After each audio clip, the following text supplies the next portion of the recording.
Donc, pour écrire un programme, on doit suivre cette structure. Voilà.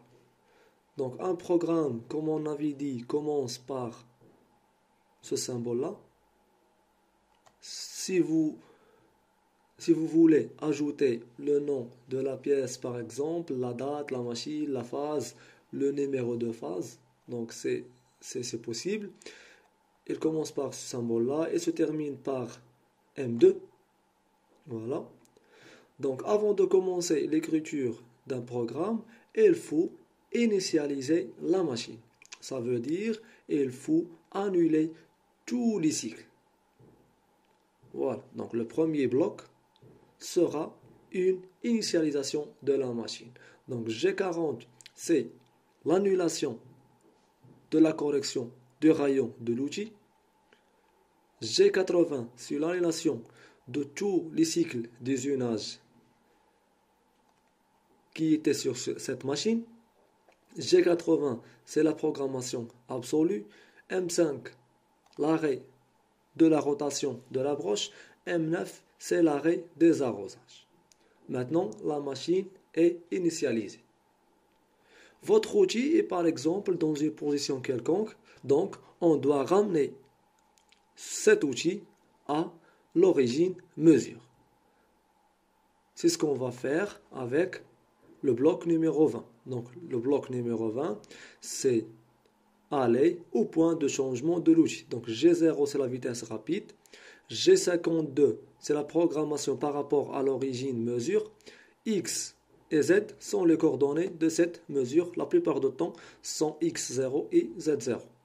Maintenant, l'outil est dans le point de changement d'outil. On doit le changer. Donc, on doit choisir l'outil avec lequel on doit travailler. Ou bien, on va travailler.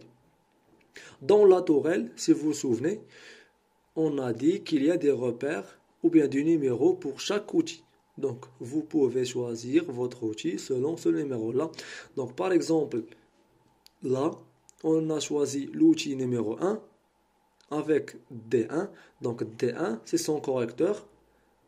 Donc, ce sont les jauges, ça veut dire le rayon de l'outil, la longueur, le bec, etc. M6, c'est une fonction auxiliaire, ça veut dire changement d'outil. Et il dit à la machine de changer l'outil. Maintenant, la machine elle est initialisée, on a changé l'outil, alors on doit insérer les paramètres de coupe. Donc les paramètres de coupe, soit la vitesse de coupe, soit les avances, ou bien l'avance. Donc, si vous avez par exemple la fréquence de rotation N, vous allez utiliser G97 avec son argument S suivi de sa valeur.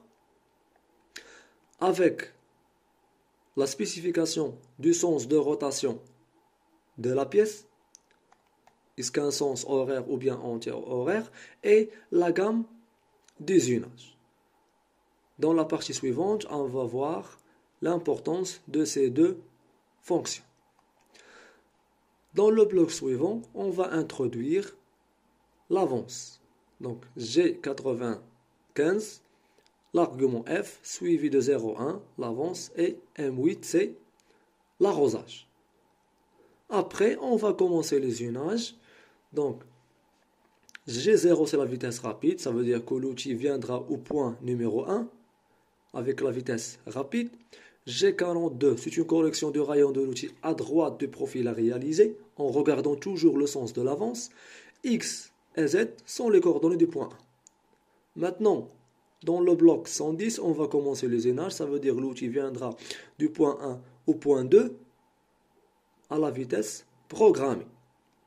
Cette vitesse-là, c'est la vitesse programmée. X et Z sont les coordonnées du point 2. Et en insérant ensuite les différentes coordonnées des différents points qu'on a. Après, pour le bloc N150, on a fait un appel inconditionnel des blocs N10 et N20 pour initialiser la machine et aller au point de changement de l'outil pour appeler un autre outil, par exemple T2, D2 afin de faire une nouvelle opération d'usinage et on termine notre programme avec